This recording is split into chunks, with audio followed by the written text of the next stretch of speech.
Malaysia 370, unfortunately, is so far a failed search. However, the key words are so far, and I hope that we will continue until we find the crash site, the black box, and what happened.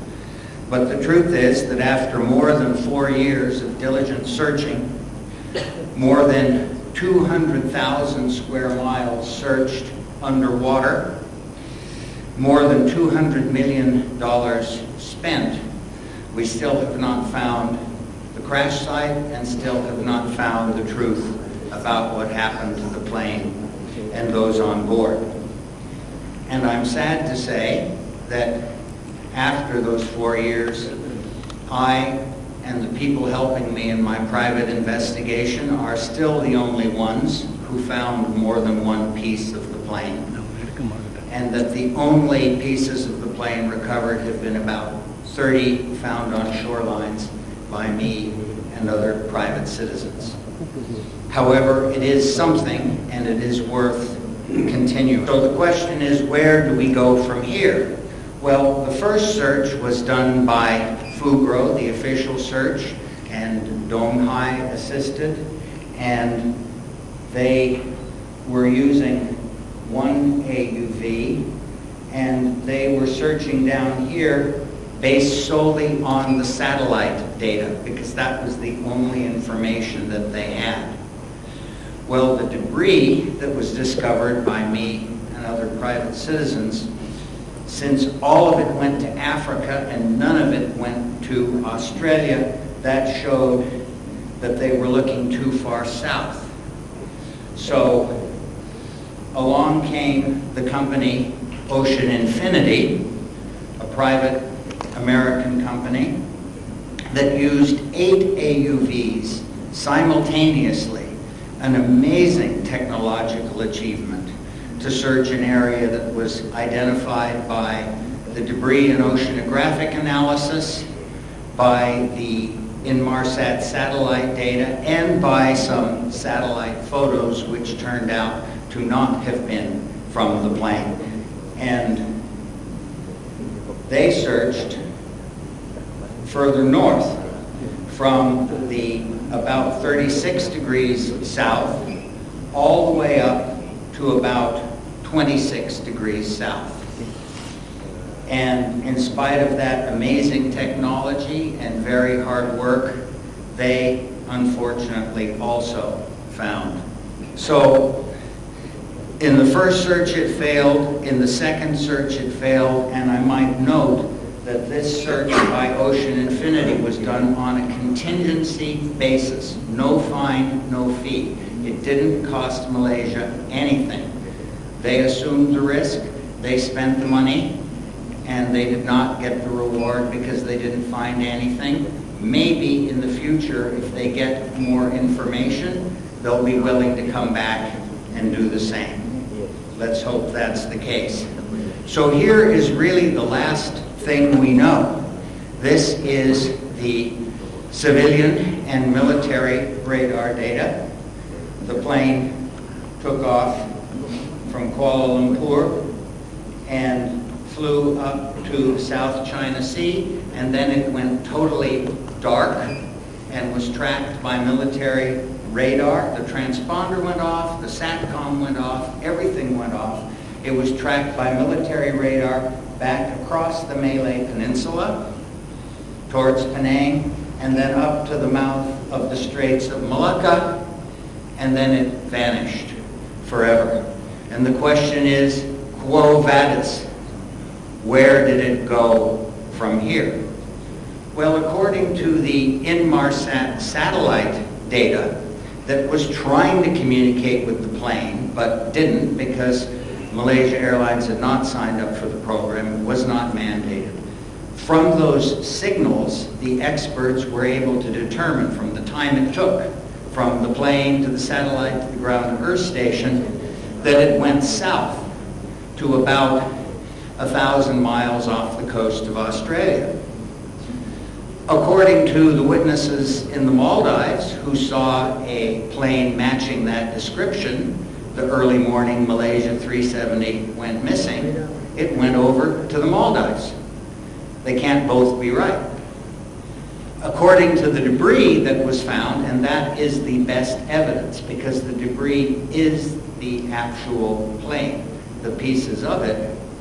The plane crashed somewhere in the southern Indian Ocean, south of the equator, and north of 36 degrees south, which would be a little south of the southwesternmost tip of Australia.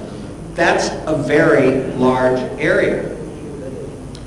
We know it crashed somewhere there because all the debris went to Africa and none of the debris went to Australia.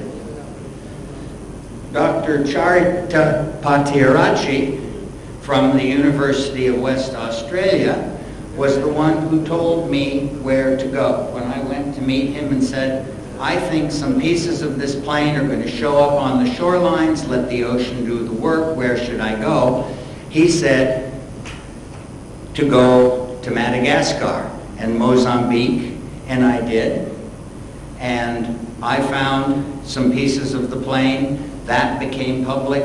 Other private citizens started to find them. And this is the debris that was found. Tanzania, Mozambique, South Africa, Madagascar, Mauritius, La Réunion, 6 countries.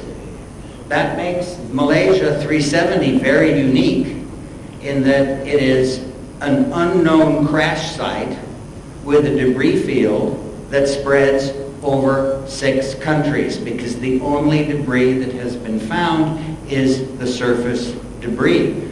No trace of the plane has been found underwater. So what does the debris tell us?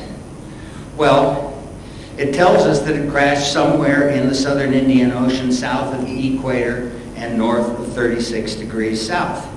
It's the only real proof we have. I and other private citizens have found about 30 pieces of debris on shorelines and coastlines.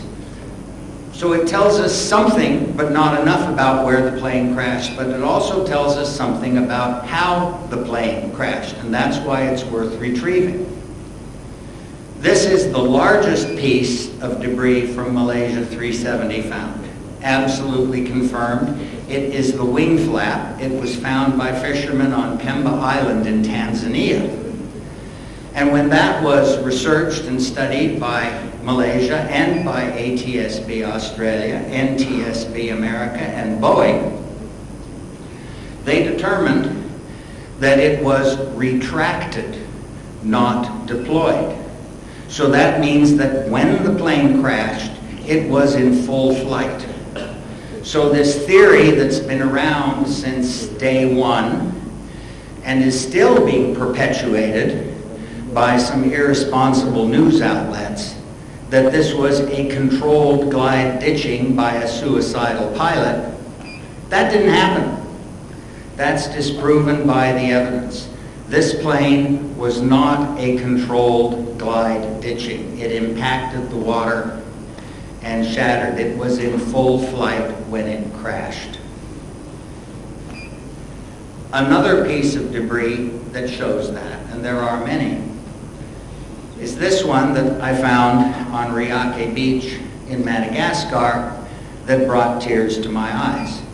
This is the case around the television on the back of the seat in front of you in economy class. And they've matched it to a certain row of seats, a certain section of economy class on Malaysia 370. Some of this fabric from the original seat was there, the coat hook, the design. And what this proves is that not only did the plane shatter on impact, but that the cabin, the main cabin, shattered on impact, tragically, and that even the seats shattered on impact. This was a high-speed crash. So this television program that recently came out in Australia called 60 Minutes, claiming that the main cabin was intact underwater after a controlled glide ditching by a suicidal pilot, and they presented it as fact. It's simply disproven by the evidence. Unless I am under 6,000 meters of water in total darkness, it's pretty clear that the cabin is not intact underwater. So that is something else that we have learned from the debris. It's not enough, but it's something about where the plane crashed and something about how it crashed. So, where do we go from here? We can only find the truth about Malaysia 370 if we find the black box, discover new docks, or somebody talks.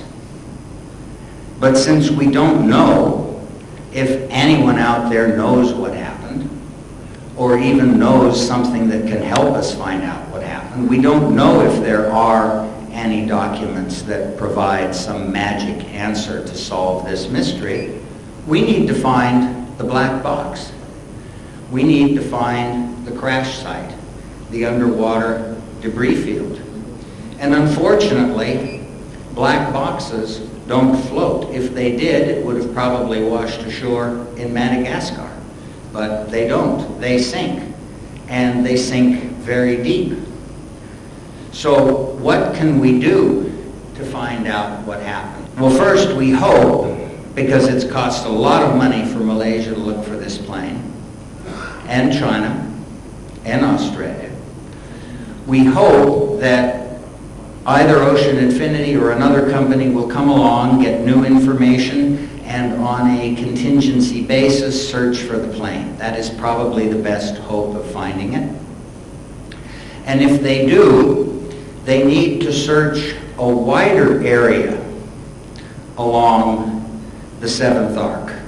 Because as you see from this map here, they searched a narrow area along here, a narrow area along here, but if the plane didn't go straight down from where it last signaled, they could have been very close and just missed it. So they need to go back and search wider. They also need to search farther north because they only got up to about 26 degrees south latitude before the weather turned bad and the contract ran out, and there's still a chance that it could be anywhere up to about 20 degrees south latitude. So they need to go back and search those areas. They need to reevaluate the Inmarsat satellite data to account for the location of the flight path and also where to put that seventh arc, where the plane crashed due to the signal intensity. While the mainstream interpretation of this satellite data by the best experts in the world says that it's on the map where I showed you, there are two astrophysicists from Malaysia who think that the plane was moving towards the satellite when it crashed, which would put the crash site northwest of where it is now. They need to consider what those fine women astrophysicists have to say. Maybe the experts have been interpreting it wrong, so that should be looked at in the interim. They need to go interview possible eyewitnesses in the Maldives and other countries. They were never interviewed because their testimony contradicted the satellite data, but we've been looking for 4 years based on the satellite data and found nothing, so it seems to me it's at least worth looking into their testimony. There are still 2 pieces of surface debris in Madagascar, which I handed in, and the Malaysian consul who was supposed to pick them up and deliver them was killed before he could pick them up. They are still sitting there. We're able to learn things from surface debris, and it would be very good if those are collected and investigated and incorporated in the report. I also found some possible personal effects. Hand-sized baggage on beaches in Madagascar, and handed them into Malaysia, and they've gone to the Royal Malaysia Police for investigation. I hope that in this report that is being issued now, that we'll see the results of those to see if they possibly match any of the items that were carried on the plane. There are some similar photographic matches, but we don't know. No way to confirm if they are from passengers on the plane or not. A search and reward program for surface debris in Southeast Africa would be very good to attract more clues. Since we can't find it underwater yet, let's see what we can find, having let the ocean do the work. The government of Malaysia has said that it will be looking for any documents or whistleblowers who might know something, and I wish them luck in that. It would be great if we could find somebody or some paper that gives us a little clue that moves us in the right direction. And another thing I mentioned yesterday that would be very helpful is if independent experts, scientists, private companies that might be doing the search could have the raw military radar data. There may be some things we can learn from that that will help tell where the plane wound up. For example, we got raw civilian military data, and it showed that apparently the plane climbed from the South China Sea when it went over the Malay Peninsula. That would tell something about the fuel consumption, the speed that it was flying. If we can discern that from the radar data, that will help tell us where it may have wound up. And if other countries that have satellite tracking data would release all of that information for that night, whether it's positive or negative, if we just know that some satellite was looking somewhere and either saw something or saw nothing, it would be very good, especially since the next search may very well be done by a private company based on information that different governments have. That may help us find the plane. So then, and this is up to Malaysia and also other countries who had passengers on the plane and care about aviation, and any private company that's willing to search, to identify new search areas and resume the search on a contingency basis as before. And finally, on Malaysia 370, I hope that when this report, which some in the press have referred to as the final report, I hope that for the sake of the families, they call it the full report, because it's really not a final report until we know what happened. So that is what we can do, quo vadis, to find Malaysia 370. That is what we need to do for the families and the flying public.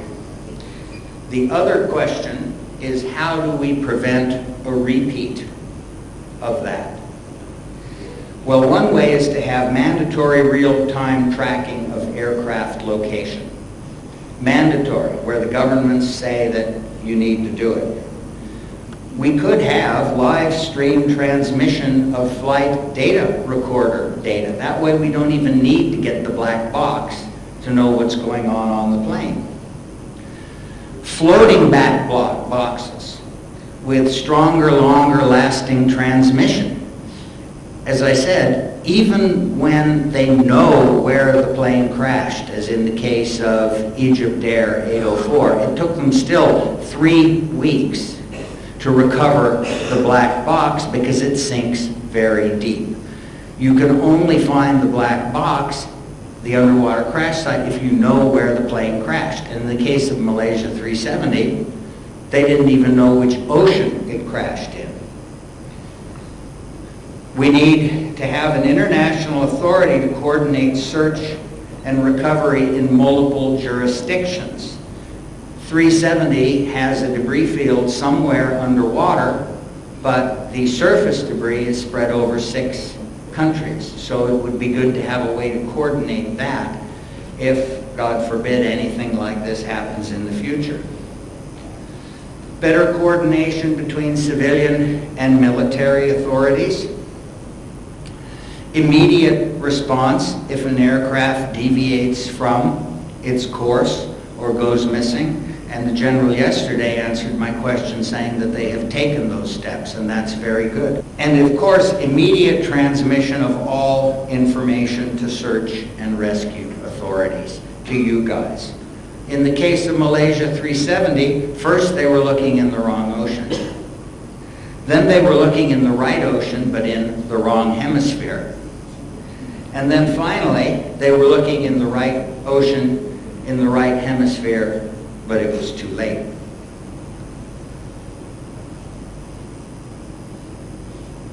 Some of this has already been done. Qatar Airways has already signed up with Inmarsat for a real-time tracking of location by satellite. So if the transponder goes off, they can still track it by satellite. And to my great delight, Airbus has now said that it will have the ejectable floating black boxes, which will be much easier for recovery, which in the case of Malaysia 370, we'd have probably already found it. So steps are already being taken to make sure this is not repeated, but that's still not enough. We need to find the answers of what happened to Malaysia 370.